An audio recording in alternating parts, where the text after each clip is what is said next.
You're apologizing when they can't hear you. There it is. There it is. Do it again. Well, I'm not doing it again because everyone heard it on the show. So now you have to listen to the podcast to see what I started with. Okay, we're back. We're back. Apologies. It happens sometimes. Ridiculous. Every single time, it's just that OBS has to it doesn't recognize the devices. I got to redo it every time. Why? I don't know. It doesn't recognize the USB audio Maybe device. it's because we have dongles with dongles that have dongles in them. Tell Apple. Yo, Apple, bro. You could add a couple more holes up in this joint. Okay. Look, we had a whole thing about William Saliba. It was hilarious. It became slightly sexual. It was super funny. Listen to the podcast. Listen to the podcast. Everyone listening to the podcast, thank you so much for listening to the podcast. What I was saying is Arsenal fans have gone crazy, okay? A year ago today, we were in 20th place. 3 losses from the first 3 matches. Oh, sure. I thought you were going to say today. A year ago before the season began, you were also you were in first place, right? No, Bournemouth. No, Bournemouth this year. Yeah. Arsenal, it starts with A, so it's alphabetical. AFC Bournemouth goes first. Really? Yeah. Oh, They're wow. AFC. Them cheaters. Right? I don't like them. I don't respect them. Okay. But, which is why we beat them so bad this weekend. But this year, we're in first place. All our lonesome, okay? For an entire week at least. And Arsenal fans went from Mikel Arteta needs to leave to, yo, I like this guy. Where did we find him? I've been on it since day one. You got to give me that credit. You've been on it since day one. I've been saying this dude is the truth. TRUF. Truth. You have been saying it. I mean, it and I'll say this for the most part, because I've been the mediator between conversations between you and troops. Yes, you have. And you guys are on opposite ends of this debate. Oh, right? 100%. I happen to be on the correct side. And so I'll say this: the people that are Arteta out because they're so loud and they're so angry about it. They almost seem like they're making sense because they're just the anger is intimidating. Yeah, I think politics has proven this over the last few years. If you just say something loud enough times, people will be like, I'm starting to think he might be telling the truth, yo. There's something about, the loudness and the weapon he's holding to my neck. That also, maybe the Premier League table has been stolen, dude.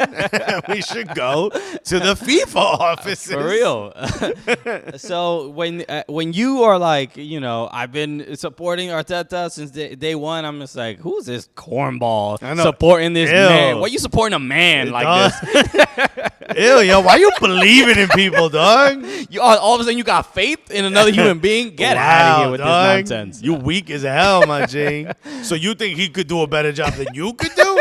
Nah, yo. So yes, you have been on this. Sing it, Jamal. I got some comments for Jamal a little bit later. So we'll. Oh, you know what? I had a little chit chat with Jamal over the interwebs. Okay. And here's what I found out. The man's part American. He's part American? The man is half Americano. He's a mudblood. He is part of us. He's one of us. Okay, we'll get to that in a little bit. But, okay. A nice girl Bruce said, honestly, the all or nothing went a long way in making meaning Arteta, seem likable. You can tell the locker room is bought in. Okay. I've been on it since day one. Welcome. Alexis was. I'm inclusionary. I'm not exclusionary. You feel me? I say welcome. I know you were wrong. I'll remind you of it from time to time, but there's no reason why I can't welcome you into this right side of history, as Michael Raymond said, camp. Welcome. Come along. The breeze is nice in here. Okay. Hello, everyone. Welcome to the show. Welcome to the Cooligans. My name is Christian Polanco. I'm Alexis. This is the Cooligans. We're in OSNYC. It's a beautiful gaming space with the funniest show ever. Thank you to the Levitard fans. Hey, there they are. There's Poppy to welcome us, and obviously we are here at OSNYC, the dopest gaming space here in New York City. They got some, you can see on the screen right now, you see a bunch of computers against this wall. These are all new. There's six new PCs, high, top of the line. These are like the super streaming devices, Right. super gaming devices, right up along this wall right here, right here. Right over there. So And if you ain't into that, sit on these couches and play a little, PS5. You feel me? Exactly. Seriously, whether And there's like a whole other section over there. we don't have multiple cameras to show you how large the space is. How many cameras do we need? 4, 5? Four or five. Yeah. Okay. So join the Patreon to help us get these cameras. First of all, it's New York City. They got like 5 bathroom stalls. That just lets you know how big the space is. Correct. All right. I've been at weddings with 1 bathroom. It's just me and the bride waiting in line. Okay. Don't mess up your dress, honey. What are you doing, number 1 and number 2? Because I might have to go in front of you. Yilman Babylonian said, "Hey guys, Yilman, what's good? I think Yilman is still in Germany. Are you still in Germany, Yilman? Let us know." Remember? Yeah, please. This is Steven Jumbo Jet on Twitch. The Anyway. homie. Shouts to OSNYC for hosting us again. And yes, we got a lot to get through in the Premier League because it was another incredible weekend. I think the table doesn't look the way a lot of people expected, especially Jamal. Okay, because a couple weeks. Jamal's an Arsenal fan. I know that. Yeah. Right. So, but even still, I don't even think Jamal expected first place not. right now because that's just I've just been standing here by myself waiting for everybody to show up. But I will say this: what happened a couple weeks ago when Jesse Marsh, obviously with Leeds, and then signed Brendan Aronson, signed Tyler Adams, all these Americans coming to the club. What was we had one of our most popular TikTok videos is because of Jamal and the comment he made about I'm gonna have to what is it I'm gonna put a mortgage on my house or something that that Leeds is gonna get relegated. I'll bet she basically said I'll bet my house. So on we're it. getting a house, dude. We are getting a nice brand new home in Sussex or whatever. Let me say, Arsenal's in first place. If you go one spot down, who's there? It's not. Who is it? It's Leeds. It is Leeds. Leeds is in second place in the table, bro. So Leeds just beat Chelsea 3-0. I mean, and in commanding fashion. Third because Manchester City. That's why I had drew. a feeling it was okay. But only for goal differential, by the way. Same amount of points. Leeds completely took apart Chelsea. Yeah. It was an embarrassing display for Chelsea, without a doubt. They could not get past the press, and Mendy could not because Brendan Aronson was like, all right, I learned some of these tactics out in Salzburg. I think Mendy was looking at Aronson running at him through one of those side mirrors on a car. He was like, well, he must be so much further away. Right. He can't be like, why is he in front of me all of a sudden? Right. It's objects appear closer than they actually are, kind of a thing. This is why I think it's a benefit that they disrespect Americans so much in the Premier League because they wasn't ready. They were like, this dude's just gonna tackle me like an NFL style. He don't know what he's doing. He tried to juke him. Wrap him. Can't. Wrap him, guys. Curl, my G. Look at what you're hitting. Yeah, dude. You don't hit the opponent. You go through the opponent. No, but look, you watch Leeds, and Leeds are playing the way RB Leipzig wish they could play. You know what I mean? RB Leipzig is watching Leeds through a rainy window. How do I do what they do? Okay, the press, especially in Michael Raymond said Brendan Messi's son. It doesn't even make sense. But no, man, they call him the Medford Messi for a reason. But this is what I had seen. The Total Soccer Show had retweeted this, the Reddit thread of this match. And if you are a fan of the U.S. men's national team, you need to look at this thread. I'll bring it up in a moment. I did not see this. But it is literally the English, or at the very least Leeds fan, right, just slobbing on the knob of Tyler Adams and Brendan Aronson. They are Googling pet eagles as we speak, bro. Bro, the praise after a half English American man is saying that Leeds are gonna get relegated. Jamal said, "Peace, guy. I live in a hut." Bro, we getting a hut in England though. That's a free place to stay. Okay, we Airbnb it. Yeah. Okay, some gentrifiers will pay a lot of money for that. Out here we call that a yurt. Okay, and it's glamping. So. No, I mean Leeds in the 3 matches, they probably should have won the game against Southampton. Probably when they were up 2-0, and they look incredible. I mean, and Tyler Adams specifically wrapped himself in the American flag at the end of the Bro, match. what is this? Like you won a cup final, my G. Let's go. Damn. Is it election day? Because suddenly I'm voting for Tyler Adams. Because you start. Brendan Aronson did this after the game as well, where he, in his interview he said that that I'm paraphrasing, but basically like. Y'all better get ready because there's going to be more Americans coming to the Premier League. The quality of the game is getting better in the U.S., so you shouldn't be as shocked. His brother alone. Yeah. His brother looks better than him at that age. Right. And Tyler Adams, who I thought was going to have I thought he was going to have a tough go. At the very least, a learning curve situation. Given that he is a bit smaller for a defensive mid. But bro, he's throwing like risking it all for every ball, for every opportunity. Everybody, look, and on these comments, a lot of Leeds fans are just saying like, "Yo, this kid is everywhere." Yeah. Like as far as a heat map.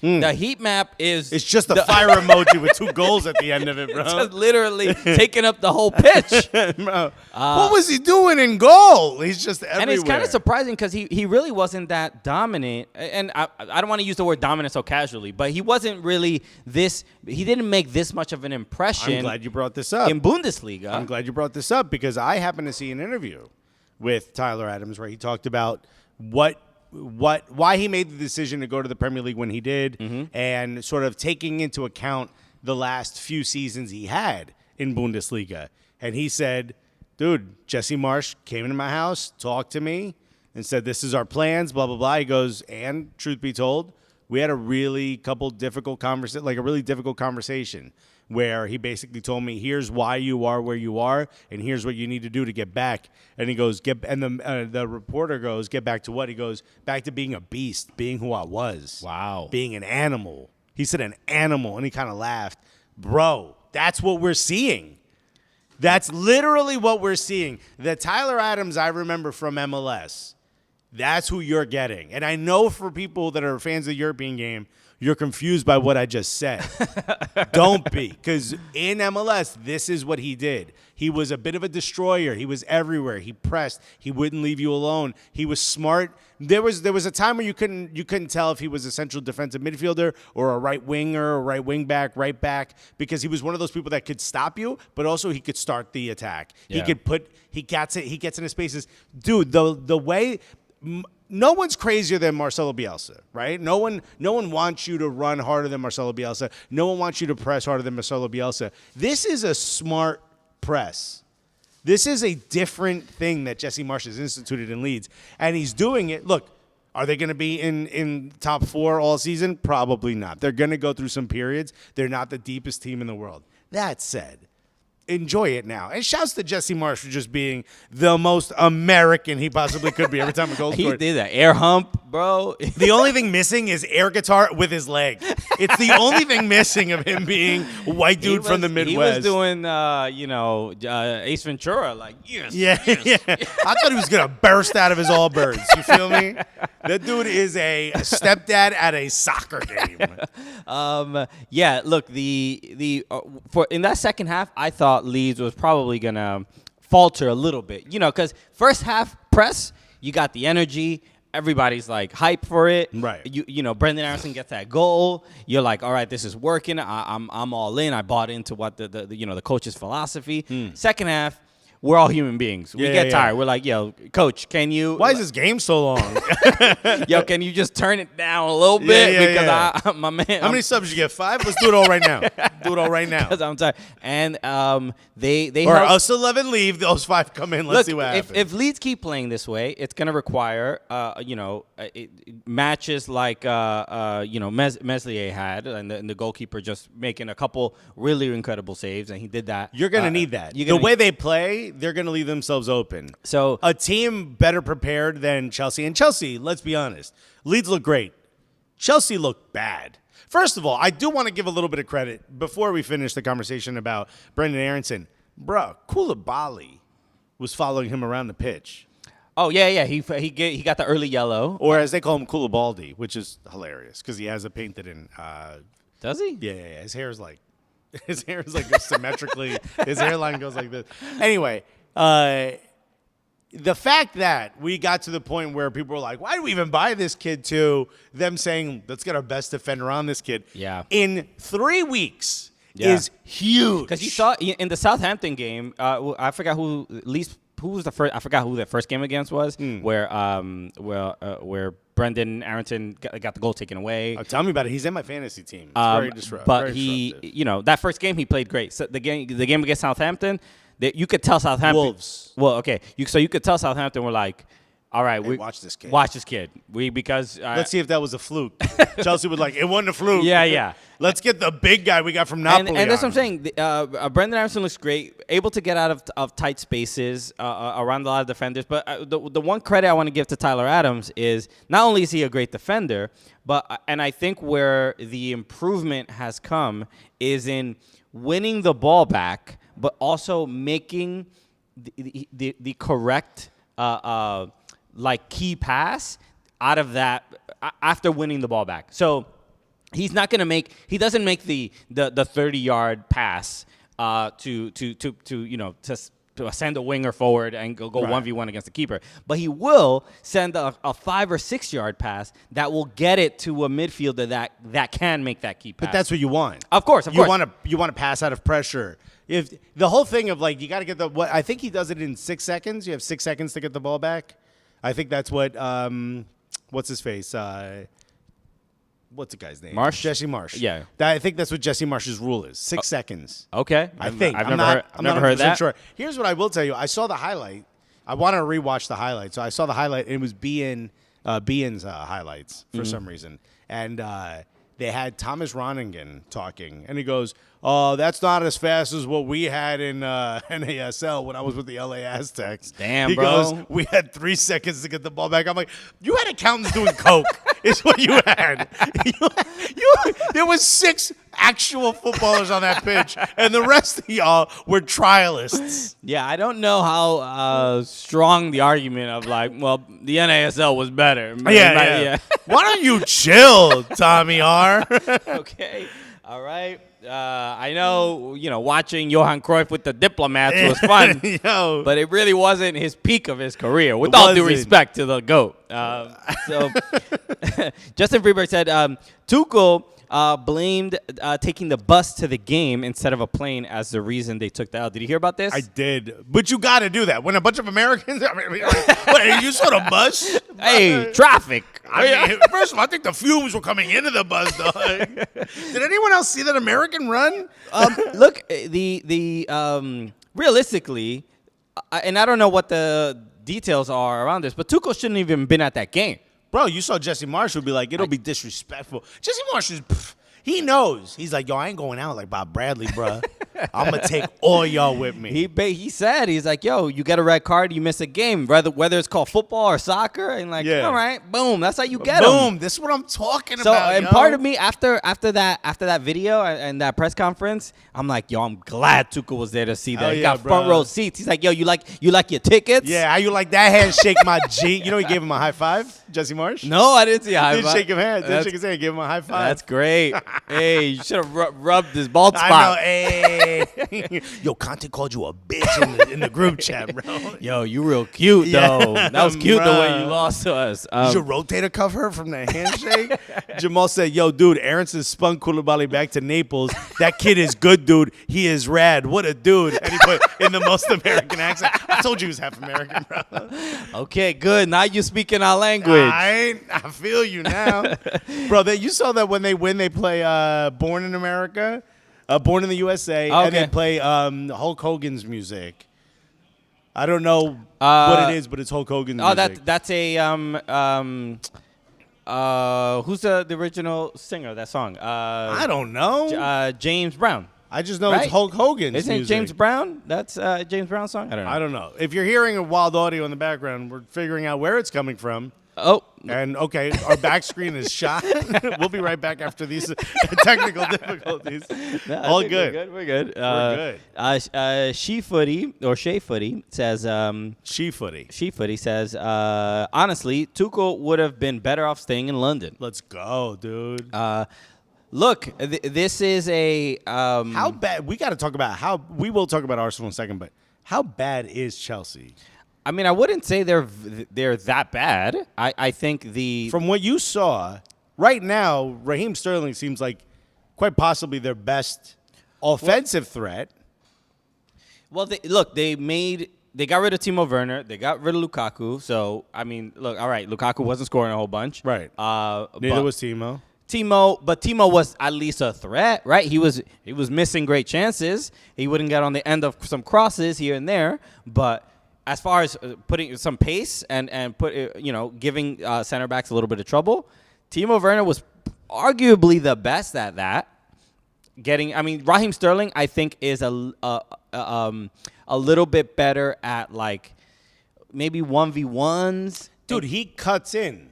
Yeah, but when you cut in, you gotta pass it to somebody, and ain't nobody there. There's just like something. They don't have a striker. How do you have this much money? How do you go this long without having a damn striker that could put the ball in the net? Well, look, I think you should have spent the money. I know the rumor is they're getting Aubameyang. Right. Which I don't know how much he's going to help. He doesn't play central. Right. He's like Raheem's He's spot. Raheem's spot. That's really where he would probably thrive. Two players on the left? What are you going to do? I mean, he was... and now Christian Pulisic definitely never going to start. You need to run, bro. Has he even played with Barcelona yet? There have been, 2 matches? Has he played at all? This season? Mm-hmm. I honestly don't know. I don't think he has. But the... Bay Area Guna says Kai Havertz looks like an Edgar? I don't get it. I don't get it either. Let me know. I mean, he does have a Justin Freeber said their most offensive threat is Kai Havertz's haircut. He does have a nice, a Caesar. Yeah. It's an odd look. It's like we ain't bringing this back, are we? Of all the things we could bring back, right. It looks a little strange on German dudes. You know, it's just I don't know why. It's just like it's not. There's a dude whose YouTube channel I get James Alcott. I sent him a message telling him it's great. We went back and forth. All of a sudden, he switched his haircut to a Caesar. And I'm like, I want to message him like, I know we just met, but bro, what you doing, dog? You had a good head of hair, dog. What's this look? Andrew Johnson said Tuchel's going to be coaching Sporting Kansas City in February at this rate. Don't do that to Sporting Kansas City Fan TV. The boy Kevin can't handle that many L's. Michael Raymond said Chelsea is so bad that Pulisic doesn't even want to start. And no. I was going to bring up that point because there's a great photo of Brendan Arrington, Tyler Adams, and Christian Pulisic all talking together after the game. And I saw a lot of memes basically of that meme of that dude that danced to that Drake song where he's outside of the store and there's a cat inside and he's like, I'm gonna get you out. I'm gonna get you out of there. Right? So basically it's like is what they're saying. Mars talking to Pulisic. Dude, Leeds should go out and get a loan. That's what a lot of people are saying, but it would be bananas. It kind of now more than ever. Jesse Marsch found a way to become the head coach of the men's national team, dude. Now more than ever, it's starting to feel like Chelsea is not a healthy environment for Christian Pulisic to be in. You know what you mean starting?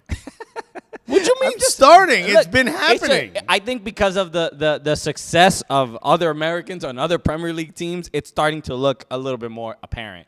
I don't know. So right now, the argument, given the way Chelsea's playing, they start basically, Ruben Loftus-Cheek, where Pulisic might play. Right. Or Raheem Sterling. I think Pulisic can play on either side. But this idea that let's say Ruben Loftus-Cheek is a better player to have start than Christian Pulisic. I don't see it. And I'm trying not to use this American bias that everybody's going to accuse me of. Well, let's take that away because we already know Tuchel hates Americans, especially after this weekend. No way around it now. Now he definitely does. But all right, let's say I'm okay saying this player doesn't fit the system that the manager has. Okay. I'm okay saying that. And I'm okay saying that Christian Pulisic may not have shown himself to be the most worthy of more chances if he didn't succeed the times he was put in. Similar to Eddie Nketiah said last season, dude, if you keep putting me in the 80th minute and expecting to work some magic, I got to work myself into a match. I mean, I need at least 3 to 4 matches where I'm starting so you can see what I'm really about. And he did show it. And I think Christian Pulisic is probably in the same way. But has Christian Pulisic earned the right to do that? To us as American fans, probably. Yeah. To Tuchel, like, no. Then again, you saw this kid in Germany. Let's not forget, Tuchel was his manager in Dortmund. Mm-hmm. You have to kind of, one, you got to know who you are, what you're getting if you're Christian Pulisic. You've had this guy before, and it seemed like that didn't end in the best possible way. Right. Could you imagine you move away from a manager you hate, and then 2 years later, he's now your manager again, and then you're like, what the hell's going on? Sure. I mean, that in 5th grade, I had a teacher, my elementary school teacher, hated her, couldn't stand her. She was just literally the meanest teacher, super critical, just yelling, couldn't stand her. And then I'm like, you know what? At least I got through 5th grade. Right. 6th grade, I'm gonna be good. I'm gonna get with a new teacher. Get the same teacher again. No. Bro, it was a nightmare. Conspiracy, bro. Okay, my parents are out to get me. Nah, the school board is from the top to the bottom. Dude, yeah, I get it. I mean, it's to me, he's too good of a player to just keep on the bench week in and week out. I mean, I understand that. You know, the when we talk highly of Christian Pulisic, everybody's like, he's a failure. It didn't work out. He's not cut out for Premier League. And it's like, he's not really getting that many opportunities. Yeah. And when he does get opportunities, it's like saying, yo, that item we didn't try stinks on the menu. It's like, oh, you gotta. It's like the bias is essentially like I would say, if you just give him just more opportunities and more chances that I do think he's earned, I think he would turn out to be a better asset to Chelsea. I actually think it's over. If there's a chance he can go to Newcastle, run. Right. Don't walk, run to Newcastle. I mean, Alain Saint-Maximin is playing at a high level. I don't know where exactly he's going to be slotted in, but leave it to Eddie Howe to decide because he's working his magic there. But if there's a chance that he could go to Leeds, just go there. Remember, what's his name? Odem Wingy, like so many years ago, like 2013. He was supposed to get moved. I think it was to Blackburn. So he just waited at the gates in the car, and then on transfer day, and then the deal never went through. Yes, I've seen this story. Odem Wingy, bro. What a name. Do that, bro. Just go there. Right. There is no need for anything else. Just go there and wait. Do what Aubameyang did when he went to Barcelona to go visit his mother. What did he do? He went to Barcelona when he was at Arsenal. He went to Barcelona to visit his mom. Uh-huh. Might have been his dad. One of his family members lived there. When the rumor was that he was going to go to Barcelona, he just went to Barcelona. You're not supposed to go. Like, the negotiations are still going. He's there. Oh, yeah. He's just. And in All or Nothing, Edu, I forget who comes in to go see Edu, and he's like, hey, did you see what's going on with Obama? He's like, no. Hands up his phone. He's like, you got to see it in real time. He's like, that's who knows great. if that was done after the fact, but it works. I'm not going to say that there's anything that's fabricated, but we've been a part of TV shows. Things get produced. Sometimes you don't get it on camera, so you got to redo it, whatever. I do like Sate Tale, who, by the way, is now functionally our producer because he always asks some great questions. Mm-hmm. He said, which club is the pretender and which club is the contender by the end of the season? Do Leeds rise above where people place them and Chelsea fall under their expectations? Great. First of all, do you work for the Sun? That is incredible. We should have put up your question on the big board. Do you want to be in the room when we do this show? Do you want us to pay you to email us topics to talk about? Great question. I do think that Chelsea are I don't think they're making top 4. Hold on. And I think a result. Don't give the explanation yet. Let me know right now. Chelsea finish where in the table? Leeds finish where in the table? I'll give you mine. I still think Chelsea finish above Leeds, but I would say 7th Chelsea, 10th Leeds. Okay, I'm going to say Chelsea, I was going to say 9th. But it feels like they'll make changes in January if they need to. Okay. New owner, Todd Bowley, watching these Americans. He's like, why don't we do this? Why don't we get these many Americans? I think Chelsea finished 9th because they'll make changes. I think Leeds finished 10th. Okay. All right. So, yeah, that's exactly what I said. But to answer your question, I don't think it's pretender versus contender. I think that is a massive success for Leeds. Massive. Can they keep this pace up for an entire season? What does the international break in the middle of the season? Premier League now has an apertura and clausura, whether you like it or not. There's a World Cup in the middle of it. So how is that going to affect this club's ability to play this way come the end of the season? I'm not sure. I'm not sure if they have the money to bring in, if there's a major injury on the team, how does that affect? There's a lot going on. Right. So Leeds right now, it's a feel-good story. Who knows how long they'll be there. Chelsea, this isn't getting fixed.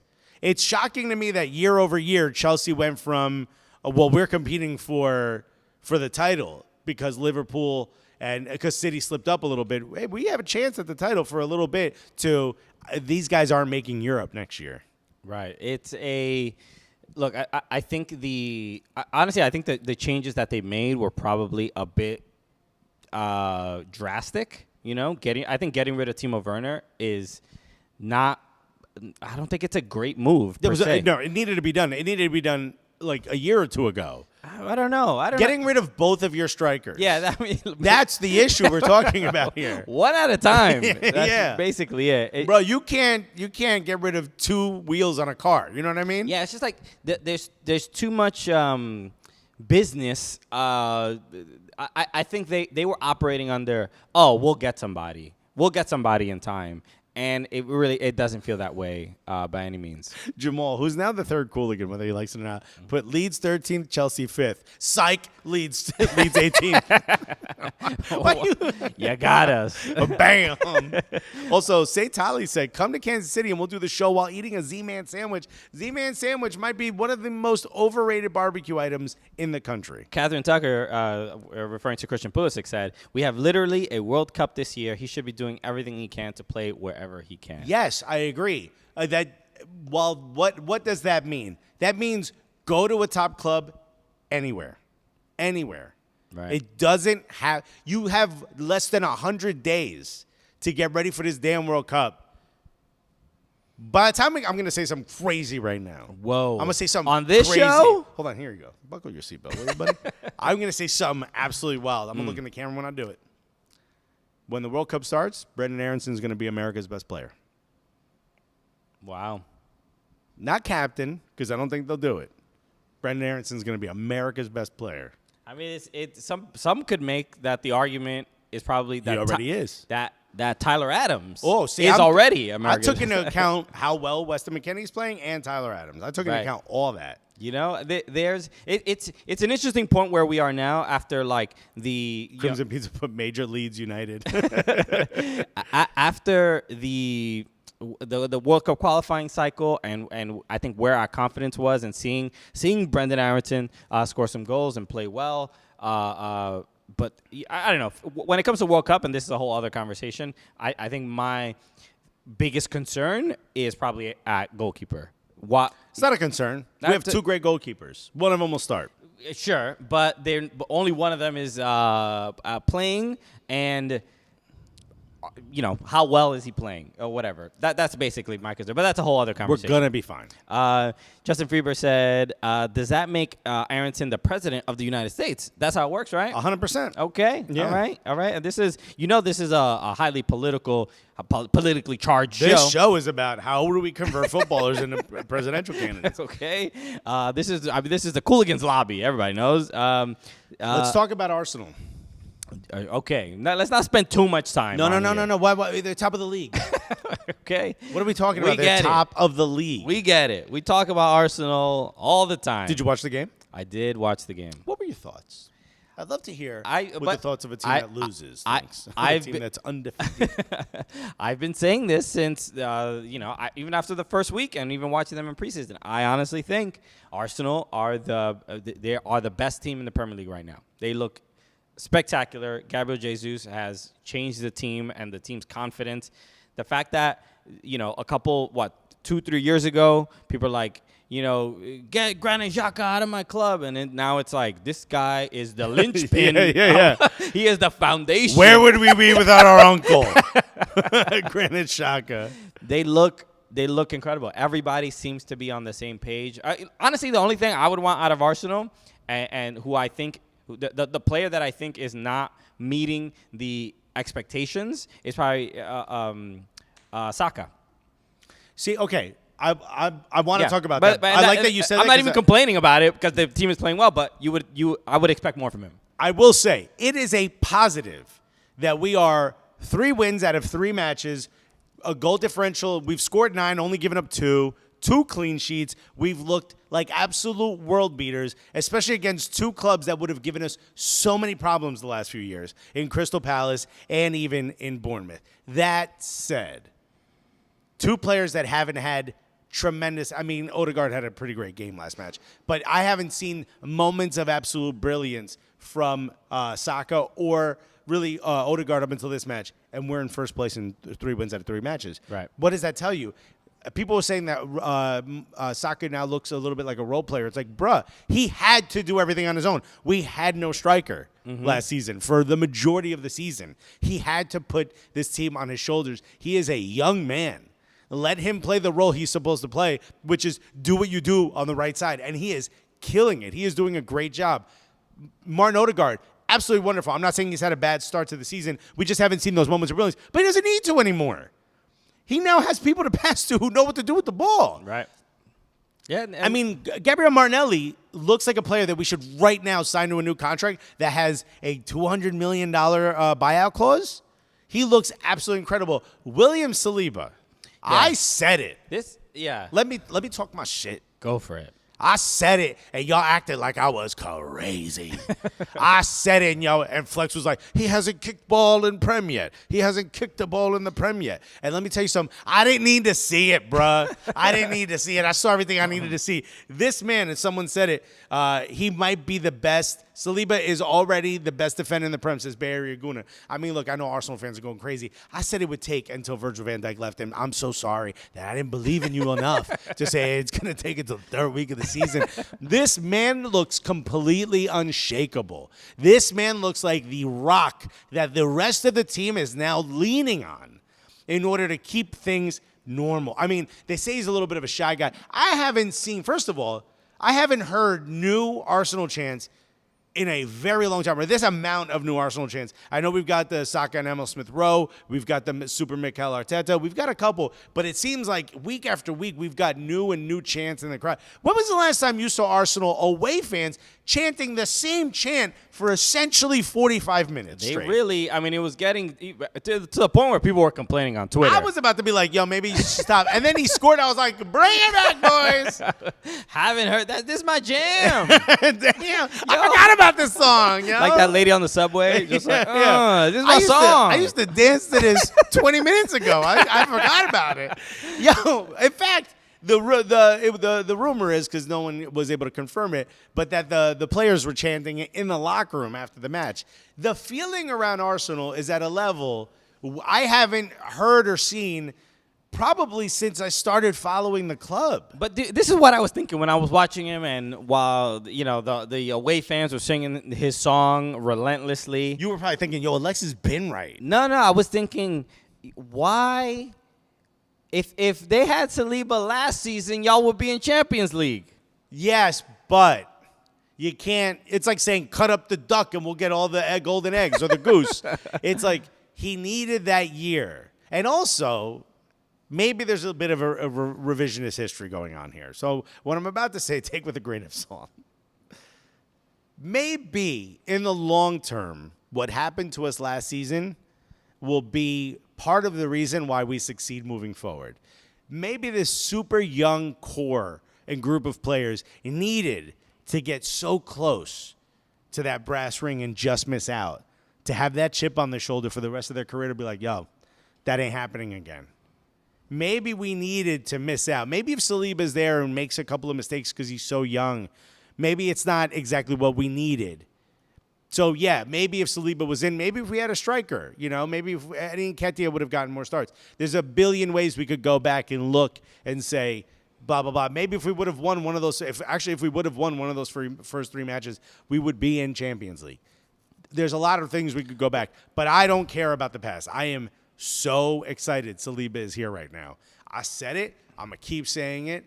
This dude literally will be the best defender in the Premier League. He might be now. I'll let y'all decide. I know come the end of the season or the end of next season, he will 100% be. Real Madrid's going to come knocking on the door for this guy. Barcelona's going to come knocking on the door for this guy. PSG's going to come knocking on the doors for this guy. Right now, how much would Saliba cost right now? Right now? And end of the transfer window, you're seeing this guy play in a major club because Arsenal's a major club. He's easily, 60 million. More, because think about how much more, but easily that. Think of how important he is for the club that has him. He's this man is very important. All right. I would say he would break the defender record price, which is what? A Virgil van Dijk is 78? What was it, 78 for Virgil van Dijk? What it was. This guy's 80 million easy. Okay. Yeah, he looks great. He looks great. Cold Brew says 85 mil. Yeah. I mean, so look, we will. It is who did Arsenal play? Bournemouth. They played Bournemouth, but before they played Leicester City and they played Crystal Palace. So I would argue, obviously those are tougher wins. They should win against Bournemouth. Do you remember who we played at the beginning of last season? We started at Brentford. Yeah. So stop it. I'm just saying. Stop it. Don't take this away from us. No, I'm not taking anything away. I'm just saying that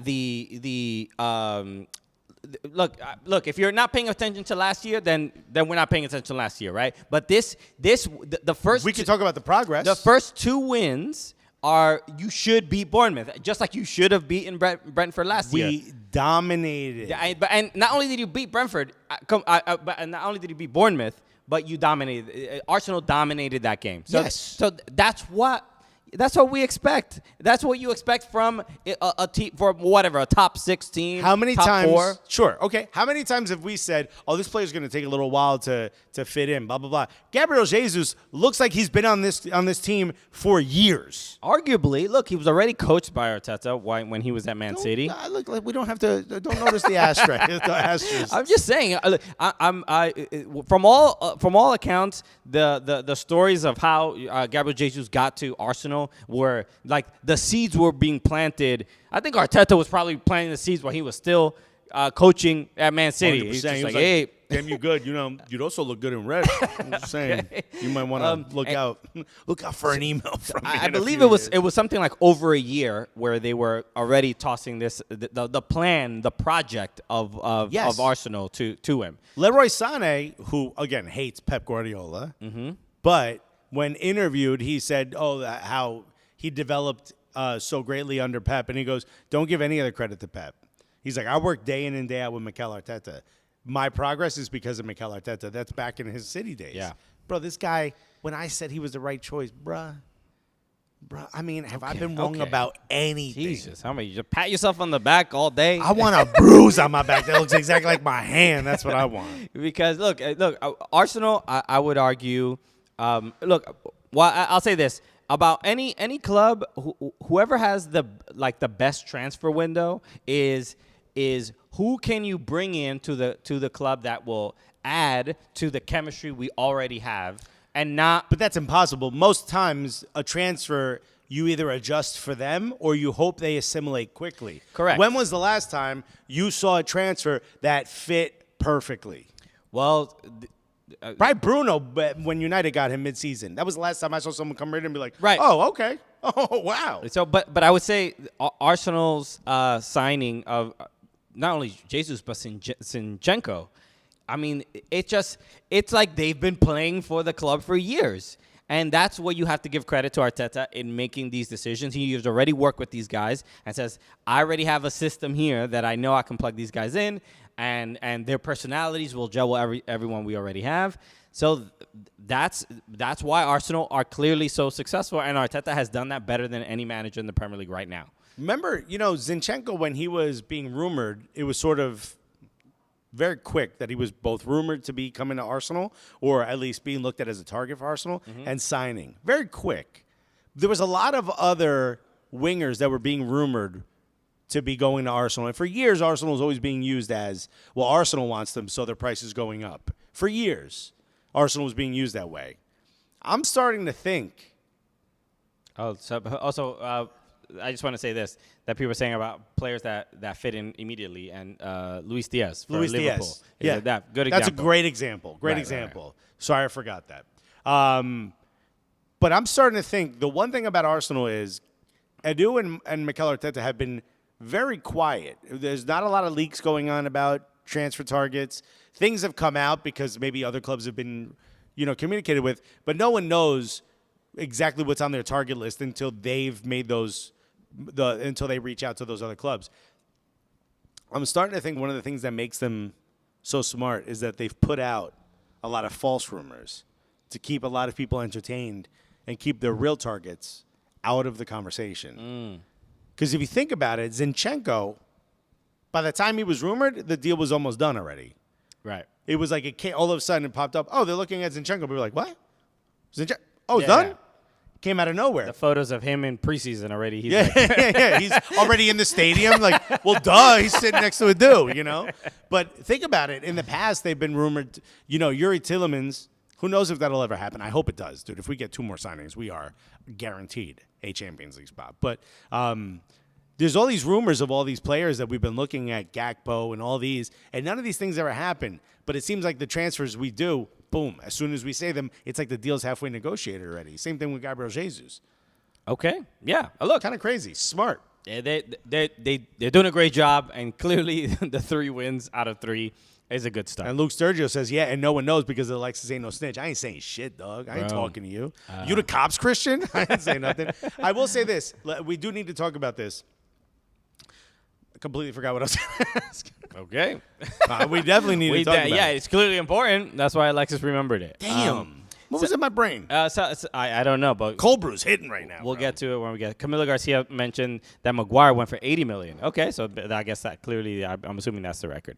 Somebody asked the question, and I don't remember who. Apologies. Did Manchester City? Crimson Pizza said, "Yo, I heard Extra Time wants to sign Alexis. It's gonna be $80 million, bro. Doritos, $80 million Doritos. You better. I'll do it, dude." Somebody asked the question: Is it basically did Manchester City give up the title with dropping points this weekend? No. Okay. I mean, Manchester City have not looked that great. I thought Manchester City would look like the way Arsenal looks right now. It's look, we talked about bringing in a player. You either change the system for them to adjust, or they assimilate. We're watching how it's not so easy to adjust for a guy like Erling Haaland. Yeah, but I think probably the bigger issue isn't Haaland. I think Haaland is he changes the way they play slightly, but I think losing Fernandinho is huge loss. Probably the bigger, even though Rodri's a good replacement, incredible replacement. But there's a certain leadership that is now gone. That Manchester they look a little bit leaky. I will say, I think a player that the type of player that Manchester City has missed for a long time has been a Vincent Kompany style player.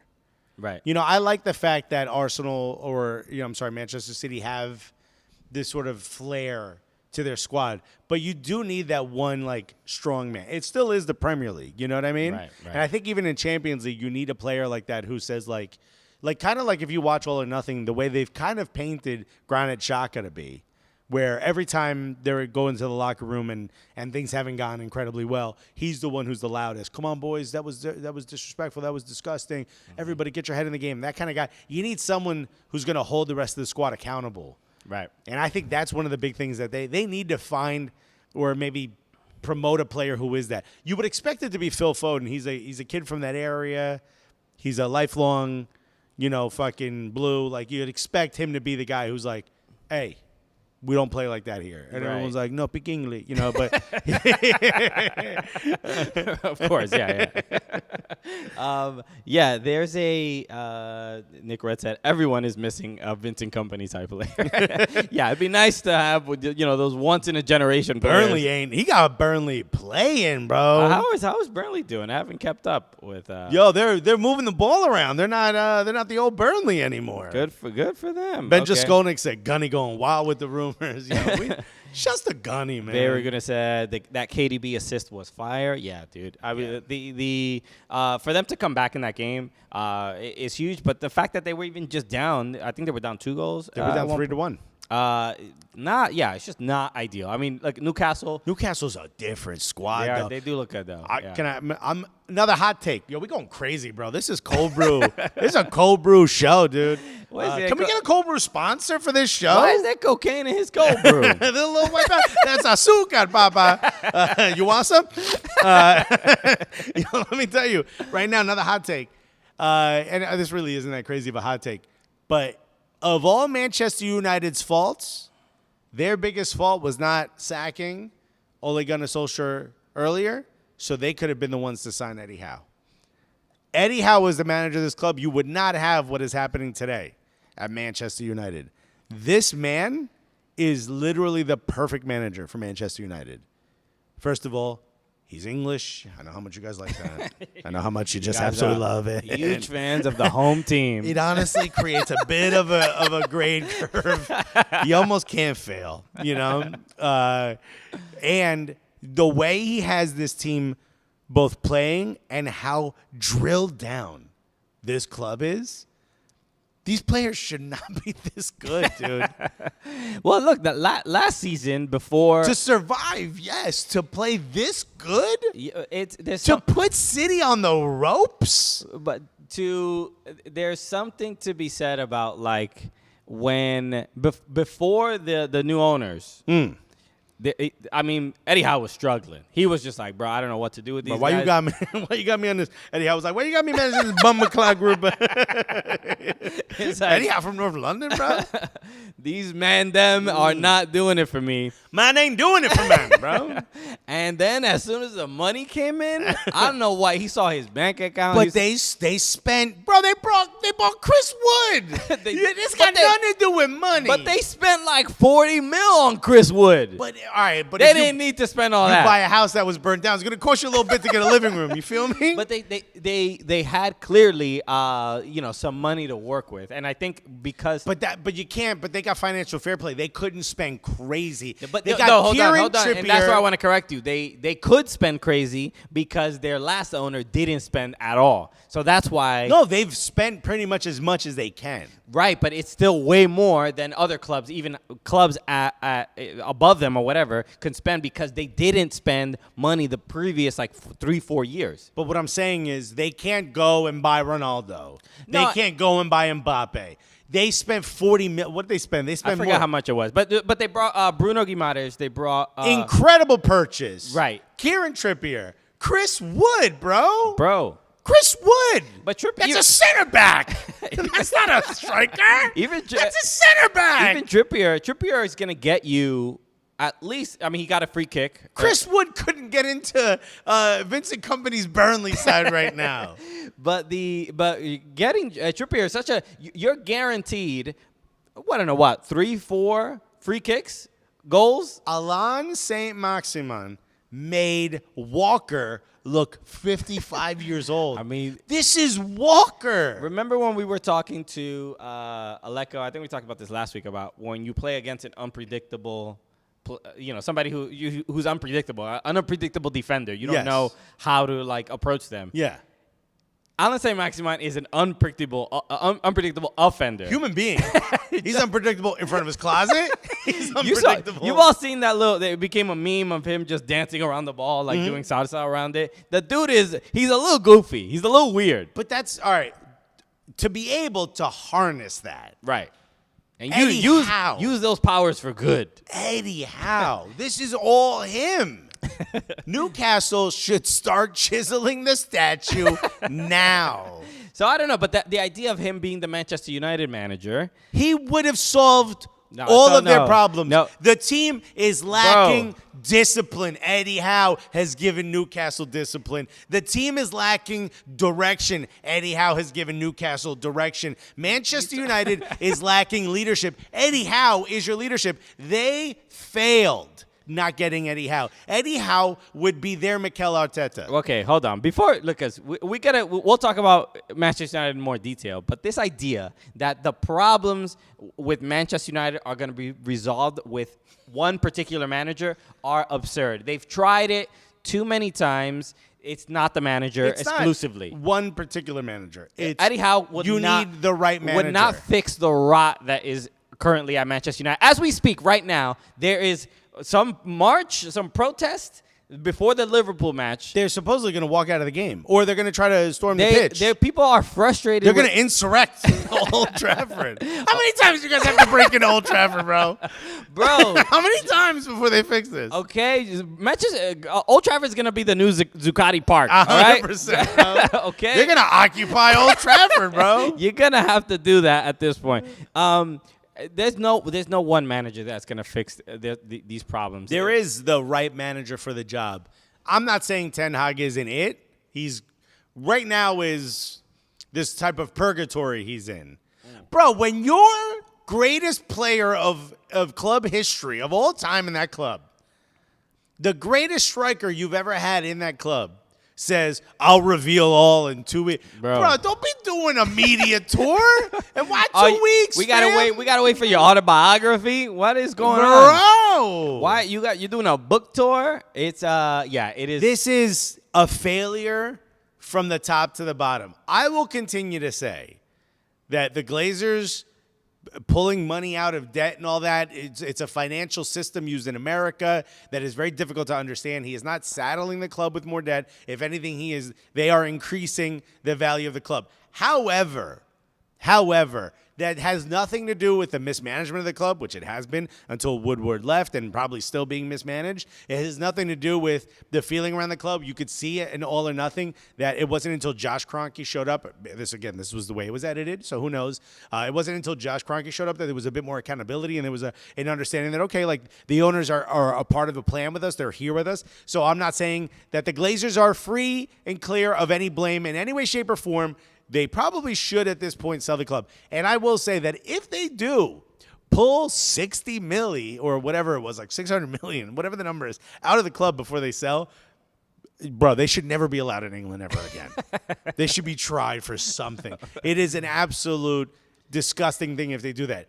That said, if I look at the product that's simply on the pitch and I say, what is happening right now? Eddie Howe would not have allowed any of this to happen. It's just a feeling I'm getting. Maybe I'm high up on Eddie Howe. What a dumb feeling. No. It's just a feeling I'm getting. Eddie Howe wouldn't have allowed this to happen. He would have made the appropriate changes. He would have benched Ronaldo, which apparently Rooney also agrees with. Rooney goes, you need more energy. You can't depend on a guy like Ronaldo to come in. That's Colleen Rooney who said that. It was Colleen Rooney's account that said this. If as far as I'm concerned, a guy like Eddie Howe, like you're watching Newcastle go from nearly being relegated to putting Manchester City on the ropes. And if you're a Manchester United fan, you got to look at that and go, damn, that should have been us. You had a better squad than Newcastle had when they were almost relegated. You had more money available to you than Newcastle had when they started purchasing players. You had more of an opportunity with your squad to do something great than Newcastle had. And look at where Newcastle is right now, fam. Where are you, 19th place, Manchester United? It's a failure from the top to the bottom. And I'm not saying Eddie Howe fixes it completely all by his lonesome, but a guy like that, that's who you should have had. Not Eric Ten Hag. No offense, Eric Ten Hag. You won in the Netherlands. Good for you. bruh, you should have seen this dumpster fire. I'm like, this ain't for me, fam. They all there's a certain level of, I think, delusion every manager goes into. You want to be the guy that fixes it. You know why? I could fix him. You know, I see there's a lot of there's a lot of red flags, but I'm sure I can do something. Sure, his exes and side pieces are DMing me on Instagram saying not to do it, but I think saying I love him. I'm saying I'm coming to you as a woman. You know? When they start the message, the rest of the DM ain't gonna be good, man. That view photo button is gonna reveal a lot of negativity. So no, look, I don't agree with Alexis here. Miguel said, "Why is Alexis yelling?" Have you never seen or heard this show? That's why I keep the mic so much further away than Christian does. I don't agree with that. Look, there's too many other issues and people that are more involved with the club than we are. Rebecca Vardy called for benching Ronaldo too after reading Colleen's Insta, said Nick Red. Look, there's people way more involved with the club than we are. That I think that I value their opinions a lot more than simply Alexa saying Eddie Howe could fix this whole thing. Crimson Pizza said, "I'm in negotiations with Ed Chiringuito." Bro, you think I can't do this? The other Kirby D said, "Man, you is just a toxic boyfriend." But no, you know what? Because Phoenix Y also said yelling is an appropriate Cuban speaking voice, which is 100% true. Because now Manchester United, their savior is coming through. Casemiro leaving Real Madrid. Seems excited about it. He cried. He did. He got emotional. So did Ancelotti. Did you see Ancelotti was stern? He did the Alexis, "I'm not crying, dude. My eyes just watering." He's just stern looking, and then all of a sudden a tear drops from his eye. Casemiro was. This is. I mean, it's getting pretty normal especially in La Liga. I don't know.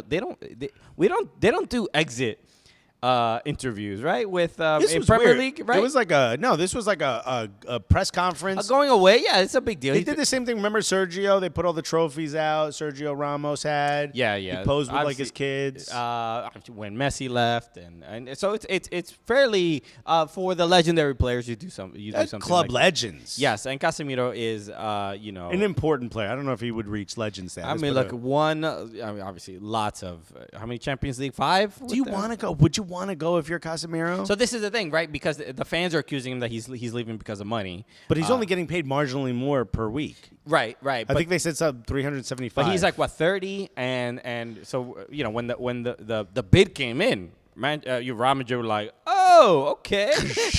The floor fell out from Casemiro's locker room. Oh yeah, Casamigos. Yeah, you can take him. Never liked him, bro.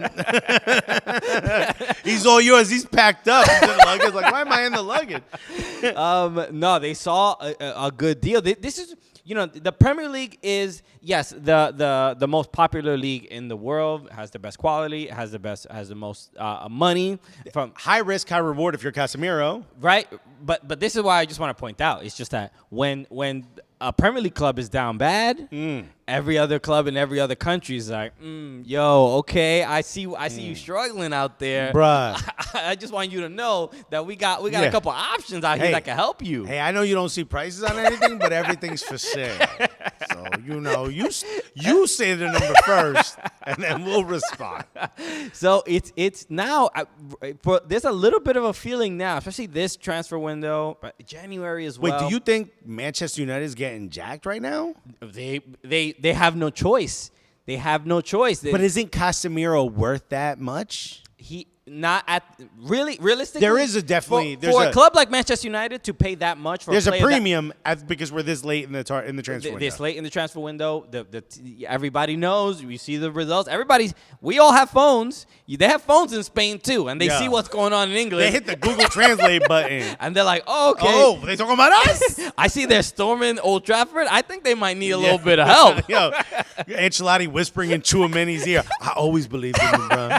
We don't need Casemiro. Me and you. We going to the top. Right? So he was in your way. But now I honestly think the Premier League can easily get fleeced for some money because they're they're in the position that they're in. The But stakes. they got it, bro. If you got it. I'm just saying. No, look, all credit to every other club. We all know the financial issues Barcelona are having, that Real Madrid is having. It's like, if England's going to solve some of these problems because, they need players and they're willing to spend this much money on a 30-year-old defensive mid. Of course, he's good, but he's not going to be at the club 10 years. No. And if you're going to spend that kind of money, you would hope that they're buying for now, and bro, you ain't winning now. I don't know what. So this I don't purchase know. is. I mean, I'll put this out to the chat. Is Casemiro going to make much of a difference? Can he really turn this club around? Because you get who do you sit? You're probably going to sit McTominay. So it's going to be Finally, Fred, Eriksen, and Eriksen Casemiro. needs to know. If you look at the way when they're attacking the last match, Christian Eriksen sat back behind the defenders. He needs to be forward. Right. Casemiro can play forward. Where do you put him? He's got to be the last guy. He's got to be your last defense. If Christian Eriksen is standing in front of your defenders, you have made a grave mistake. So I don't know. I don't know how much of a difference Casemiro is going to make because, I still think. How long will he be at this level? I don't know. 3 years? I mean, but I'm just thinking about the next 2 weeks. Can Manchester United get a win? Bro. They're playing Liverpool in just about an hour. Look, honestly, I'll say this right now. I think Manchester United can beat Liverpool because Liverpool have had a very poor start to the season. I think this is probably their best chance at a point, at least getting a result. You right think now, this Manchester United could be Liverpool? Yes, because that's how bad I think Liverpool look right now. And I'm not saying they're absolutely awful, but they don't look great. Oh. So I think this is an opportunity to at least get a result. That's it. That's all I'm saying. But going forward, I don't see many opportunities for points. I don't see how you see it because I think Manchester United is going to play a little bit better. Look, they obviously got in trouble when they got back home, right? Whatchamacallit, Eric Ten Hag made them run. I think it was something like 3.8 miles because Brentford or whoever it was ran more than them. 3.8 miles more than them in the match, something crazy like kilometers. that. Kilometer. I'm not doing your silly math. We use imperial numbers here. How big was your king's foot? That's what's important to us. No, Liverpool are specifically built to rip apart your weakness. Talk to me real quick. I'm just a hold lot of people don't agree with me in the chat. No one should. Right. Eric Ten Hag is in the chat. He's like, But you look, crazy. Tommy V saying 9 injuries for Liverpool today. So I'm just saying Liverpool have not looked great. I don't know. We watched the same games. Honestly, I don't think it matters because think about it. If Liverpool is built specifically to rip apart your weakness, Manchester United has to do that to Liverpool. Who's going to go after Trent Alexander-Arnold? Who? Where's the weak point? Right. Yeah, look, it'll be tough. Anything can happen. Yeah, sure. Liverpool have not looked great, and Darwin Nunez got the red. He's out for a few matches. So again, I'm not saying I'm not confident Manchester United will get a result, but I think they could. That's all. We'll see what happens. Michael Raymond said there's only one team Manchester United could beat, and that's Everton. And West Ham. West Ham have looked basura. Yeah, well, I don't know. Somebody mentioned earlier to not talk about West Ham, but I can't even make sense of how bad. West Ham don't even talk about West Ham. That's how bad they are, bro. Yeah, look, I think they'll fix it because they are not a terrible team. You think Moyes sticks around? Oh, you know what? Let's ask the chat. If you're listening, shoot us a tweet. Let us know. Who gets sacked first? Is it going to be Brendan Rodgers, a.k.a. Brendan Managers? Right. Is it going to be Frank Lampard? Okay. Is it going to be Steven Gerrard? Or is it going to be David Moyes? Out of the 4. Should we do a poll, dude? Out of the 4, I mean, it really has to get bad, I think, for West Ham, where they, if they don't pick up any points in the next, 3 matches, then I think it's very likely they get rid of David Moyes, but... So who gets sacked first? First, I would say Moyes. Really? I think Lampard can lose more than Moyes can. So, I mean, some people in the chat are saying Lampard. I'm typing this out, so. Okay. A lot of Lampard in the chat, people think. But all right. Go ahead and vote. I would love to see. And if we get enough time, we'll update it. I think Lampard has a longer leash. Brendan Rodgers, Lampard in the early lead. I can't see it because he did manage extremely well at Rangers. So they're Brendan Rodgers, yes. no Lampard. Lampard. I'm sorry. He's at Derby County. Steven Gerrard. Got it. So Okay. that's what I was thinking when I said Lampard. All these white people look the same. Steven Gerrard, I think, has a longer leash. Lampard has been here already. He had moments where I'm like, but he's shown that, all right, maybe he can help keep the team up. Mm-hmm. Brendan Rodgers, at some point, you got to put up a shut up, dog. I mean, how many times have you done this? Yeah. I mean, for the most look, he has a pretty good run with Leicester. They qualified for Europe last year, right? They're in Europa. Leicester? West Ham? No, Leicester. No. Leicester are not in Europa? No. Oh, okay. Europa is Arsenal and Manchester United. Ah, okay. Or maybe 2 years ago or whatever. They were last year. They were in Europe, Right. But not this year. The J.K. Trish said, my vote is Ten Hag. Glazers won't tolerate many more losses. I could see that too. Is he kidding? What? You don't spend the money you spend on Eric Ten Hag and then sack him. Also, who do you replace him with now? You can't. At some point, you got to go like, all right, this is the captain of our ship. Look, I would say I don't think Lampard is first to get sacked. I honestly don't, because I think he's going to be given a longer leash, and Everton already went through 3 managers in a year and a half. Everton are going to sit with this guy for unless it looks like they're going to be relegated again. First is it seems like either Moyes or Moyes. Moyes. Oh yeah, he got real Latino. That's you know what? I'm gonna start doing that because you guys say Martinez. I'm gonna say Moyes. Rogers. David Moyes is Scottish, right? Yeah. So I'm sure it's probably like a sound. Yeah. Like a grunt is actually how you pronounce it. Well, I'm sure we're not even saying. Did you see the dude who was like, "Hey TikTok, I'm here in Edinburgh," and the guy in the background is like, "It's Edinburgh, you knobhead, you bellend," or whatever he said, and he goes, "What?" So goes, fuck off. So yes, I'm gonna go with Moyes or you did it again, Brendan, Moyes. Whatever. I'm gonna say it's probably Brendan Rodgers. Okay.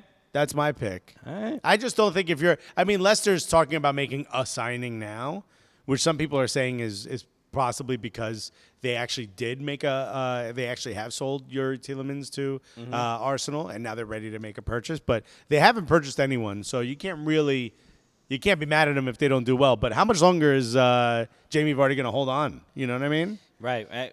Wasn't the going take the rumor was that he was that Manchester United were interested in taking him as well. So that would be interesting too. I wanted to make sure I pointed this out because it was an interesting story about Antoine Griezmann.